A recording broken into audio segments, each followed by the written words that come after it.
Welcome to Enlan academy's quick series. So നമ്മൾ ഇന്നത്തെ ക്വസ്റ്റ്യൻ്റെ topic എന്ന് പറയുന്നത് ഫ്രം എക്കോളജി ആണ്. സോ നമുക്ക് ക്വസ്റ്റ്യനിലേക്ക് ഡയറക്റ്റ് കിടക്കാം. ഓക്കെ, ഇതാണ് question. So the question is the graph given below is based on the optimal foraging theory. If the y-axis represents cumulative resource intake, the following law of diminishing returns, what do T and T dash stands for? Option 1, T for patch residence time, T dash for travel time to reach patch. Option 2, T for search time to find prey, and T dash is for handling time for prey. Option 3, T for travel time to reach patch, and T dash for patch residence time. Option 4, T for handling time for prey, and T dash for search time to find prey. So തന്നിരിക്കുന്ന graph ഇങ്ങനെയാണ്. X ആക്സിസിൽ time കൊടുത്തിട്ടുണ്ട്, മിനിറ്റിലാണ് T dash അവിടെ represent ചെയ്തിട്ടുണ്ട്. Y ആക്സിസിൽ cumulative resource intake ആണ് കൊടുത്തിരിക്കുന്നത്, അതായത് എത്രമാത്രം റിസോഴ്സ് അവർക്ക് അല്ലെങ്കിൽ എത്ര പ്രൈനെ കിട്ടി എന്നുള്ള ഒരു കണക്ക്. സോ ക്വസ്റ്റ്യൻ ഇതാണ്, ടിയും ടി ഡാഷും റെപ്രസെൻറ്റ് ചെയ്യുന്നത് എന്തിനെയാണ്? സീറോയിൽ നിന്ന് ടി പോകുന്നത് നെഗറ്റീവിലേക്ക് ആണ്, നെഗറ്റീവ് വാല്യൂ ആണ്. ടി ഡാഷ് എന്ന് പറയുന്നത് പോസിറ്റീവ് വാല്യൂ ആയിരിക്കും, അതായത് ഇത് ടൈം കുറവും ഇത് ടൈം കൂടുതലും ആയിരിക്കും. എന്തായാലും അങ്ങനെ തന്നെ ആയിരിക്കും വരിക, അല്ലേ? സോ നമുക്ക് എന്താണ് ഒപ്റ്റിമൽ ഫോറേജിങ് തിയറിയും അതുപോലെ തന്നെ ക്യുമുലേറ്റീവ് റിസോഴ്സ് ഇൻടേക്കും അങ്ങനെയുള്ള കാര്യങ്ങളൊക്കെ ആദ്യം നോക്കാം, എന്നിട്ട് ആൻസറിലേക്ക് പോവാം. സോ ആദ്യം law of diminishing returns. Optimal foraging തിയറിയിൽ തന്നെ വരുന്നതാണ് ലോ ഓഫ് ഡിമിനിഷിങ് റിട്ടേൺസ്. അതെന്താണെന്ന് ആദ്യം നോക്കാം. The law of diminishing returns refers to how the rate of resource intake decreases as an individual spends more time in particular patch. ഒരു സ്ഥലത്ത് തന്നെ ഇരപിടിക്കാൻ വേണ്ടി നിന്ന് കഴിഞ്ഞാൽ എത്രമാത്രം അവരുടെ റിസോഴ്സ് ഇൻടേക്ക് കുറയും. ഓക്കെ, അതാണ് law of diminishing returns. And T generally refers to the travel time. Okay, T for travel time ആണ്.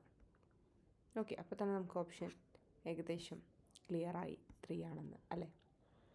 ടി ഫോർ ട്രാവലിംഗ് ടൈം ആണ്, അതായത് അത് കൂടുന്തോറും, അതായത് റിസോഴ്സ് ഇൻക്രീസ് ചെയ്യുന്തോറും അതും കൂടി വരുന്നു. ഓക്കെ, അതാണ് ടി റെപ്രസെൻ്റ് ചെയ്യുന്നത്. And which is a time spend moving between patches or foraging location.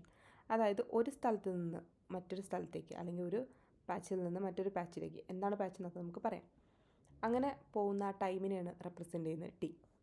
And T dash represents the patch residence time, which is the amount of time spend in a patch once the forager arrives and collecting resources. ഇനി T dash എന്ന് പറയുന്നത് residence ടൈമാണ്. Residence time ഉദ്ദേശിക്കുന്നത് എത്രമാത്രം time ഒരു സ്ഥലത്ത് തന്നെ നിൽക്കുന്നുണ്ട് അല്ലെങ്കിൽ ആ സ്ഥലത്ത് എത്താനെടുക്കുന്ന time. amount of time spent in a patch once the forager arrives. ആ സ്ഥലത്തെത്തി അവിടെ നിൽക്കാനുള്ള ആ ടൈമിനെയാണ് നമ്മൾ ടി ഡാഷ് കൊണ്ട് റെപ്രസെൻറ്റ് ചെയ്യുന്നത്. And in optimal foraging theory, forager aim to maximize their energy intake by balancing the time spent traveling between patches and the time spent foraging at each patch.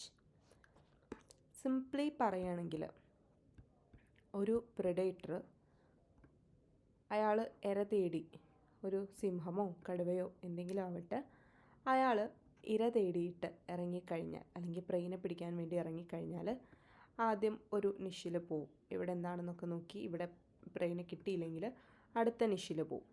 അവിടെ പ്രൈനെ കിട്ടുകയാണെങ്കിൽ അവിടെ നിന്ന് ആ പ്രൈനെ കഴിക്കും. എന്നിട്ട് വിശപ്പ് മാറിയില്ലെങ്കിൽ വീണ്ടും അടുത്തതിലേക്ക് പോവും, അല്ലെങ്കിൽ അടുത്ത ഫീഡിങ്ങിൻ്റെ ടൈം ആകുമ്പോൾ അടുത്ത പാച്ചിലേക്ക് പോവും. അങ്ങനെ പോകുന്ന ഈ ഏരിയാസിനെയാണ് നമ്മളൊരു പാച്ച് എന്ന് പറയുന്നത്. ഒപ്റ്റിമൽ ഫോറേജിങ് തിയറി, ഫോറേജർ എന്ന് ഉദ്ദേശിക്കുന്നത് പ്രെഡേറ്ററിനെയാണ്. ഒപ്റ്റിമൽ ഫോറേജിങ് തിയറി എന്ന് ഉദ്ദേശിക്കുന്നത്, അതിൽ പറയുന്നത് എന്താ വെച്ച് കഴിഞ്ഞാൽ, ഇവിടെ വരാനെടുക്കുന്ന ടൈമും ഇവിടെ സ്പെൻഡ് ചെയ്ത് ആ കഴിക്കുന്ന ടൈമും, ഇത് രണ്ടും ആ പ്രെഡേറ്റർ എന്തിനോട് ബാലൻസ് ചെയ്യും? ഇവിടെ നിന്ന് കിട്ടുന്ന റിസോഴ്സിനോട് ബാലൻസ് ചെയ്യും. ഓക്കെ, എത്രമാത്രം കോസ്റ്റ് ഉണ്ടോ അതിനനുസരിച്ച് ബെനിഫിറ്റ് കിട്ടുന്ന രീതിയിലായിരിക്കും ആ പ്രെഡേറ്റർ ഫീഡ് ചെയ്യുക. അതാണ് ഒപ്റ്റിമൽ ഫോറേജിങ് തിയറി കൊണ്ട് ഉദ്ദേശിക്കുന്നത്.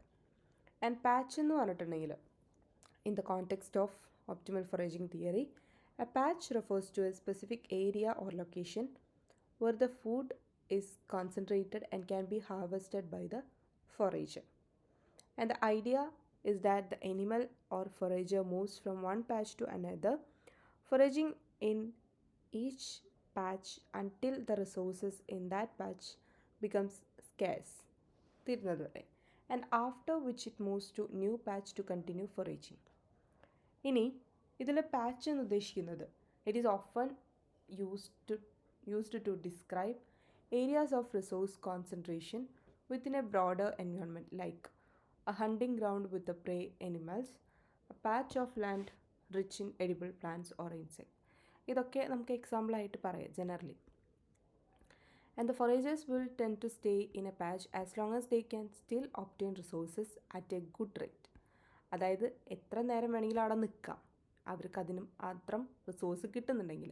അതായത് ഇപ്പോൾ ഒരു സ്ഥലത്ത് കുറേ പ്രേ ഉണ്ടെന്ന് വിചാരിക്കും, ഇപ്പോൾ കടുവയാണ് വന്നതെന്നുണ്ടെങ്കിൽ ആ സ്ഥലത്ത് കുറേ മാനുകളുണ്ടെങ്കിൽ അവരവിടെ തന്നെ കൂടുതൽ നേരം നിൽക്കാനുള്ള ടെൻഡൻസി കാണിക്കും.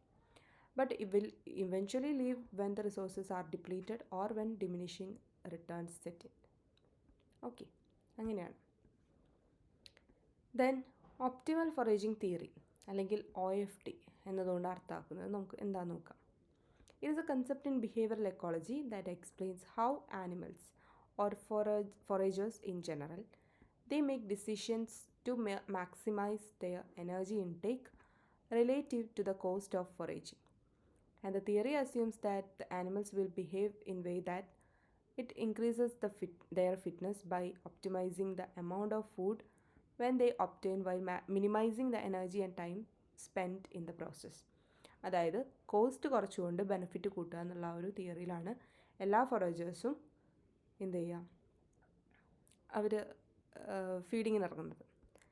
ആൻഡ് ഇതിൽ വരുന്ന കമ്പോണൻസ് ആണ് ഒന്നാമത്തേത് മാക്സിമൈസിങ് എനർജി ഇൻടേക്ക്. അവർ മാക്സിമം എനർജി എത്ര കിട്ടുമോ അതിന് വേണ്ടിയിട്ടാണ് അവർ ശ്രമിക്കുക. That is the energy obtained from food minus the energy spend searching for time for the prey and the handling the food. The idea is that animals should forage in a way that gives them the most energy per unit of effort. ഇനി രണ്ടാമത്തേതാണ് cost of ഫോറേജിങ്. Cost of ഫോറേജിങ്ങിൽ പറയുന്നത് അവരുടെ search time. എന്തൊക്കെ കോസ്റ്റാണ് അവർ കൊടുക്കുന്നത്? ഒന്ന് അവരുടെ search time, പ്രേയ്ക്ക് വേണ്ടി search ചെയ്യണം. ആ പ്രേയിനെ കിട്ടിക്കഴിഞ്ഞാൽ അതിനെ ഹാൻഡിൽ ചെയ്യണം, അതിൻ്റെ ടൈം. ആ പ്രേയിൽ നിന്ന് വേറെ പാച്ചിലേക്ക് ഇനി മൂവ് ചെയ്യണമെന്നുണ്ടെങ്കിൽ ആ ടൈം, ട്രാവൽ ടൈം. ആൻഡ് ഇതെല്ലാം അവർ കോസ്റ്റാണ്. ഡിമിനിഷിങ് റിട്ടേൺസ് നമ്മൾ ഓൾറെഡി പറഞ്ഞു അല്ലേ, ലോ ഓഫ് ഡിമിനിഷിങ് റിട്ടേൺസ് അത് പറഞ്ഞിരുന്നു. പിന്നെ patch use and residence time. Patch residence time എന്ന് പറഞ്ഞിട്ടുണ്ടെങ്കിൽ എത്രമാത്രം സമയം ഒരു പാച്ചിൽ നിൽക്കുന്നുണ്ട് before moving to next patch.